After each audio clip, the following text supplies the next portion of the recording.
Super 6 4,000 pension ఇస్తున్నాం, దీపం 2 పథకం ఇస్తున్నాం, చెప్పని పథకాలు కూడా చేస్తాం. ఇన్ని అభివృద్ధి కార్యక్రమాలు మేము చేస్తామని చెప్పలేదు. ఈరోజు ఇన్ని పరిశ్రమలు వస్తున్నాయి. ఏదైతే మాట చెప్పామో ఆ మాట ప్రకారం 20 లక్షల ఉద్యోగాలు మేము ఇవ్వాలన్నా ఆల్రెడీ 4,15,000 మందికి ఉద్యోగ అవకాశాలు కూడా కల్పించాం.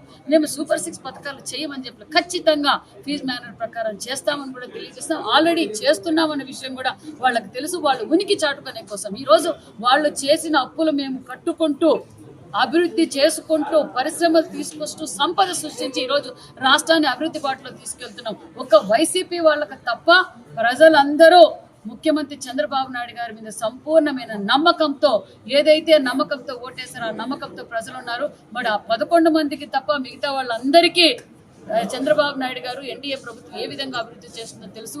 వాళ్ళకు కూడా అర్థం అయిపోయింది. ఇంకా లేదు వైసీపీ పార్టీ అని చెప్పి వాళ్ళు కూడా రాజీనామాలు చేసి వెళ్ళిపోతున్నారంటే ఇంకా వైసీపీ వాళ్ళు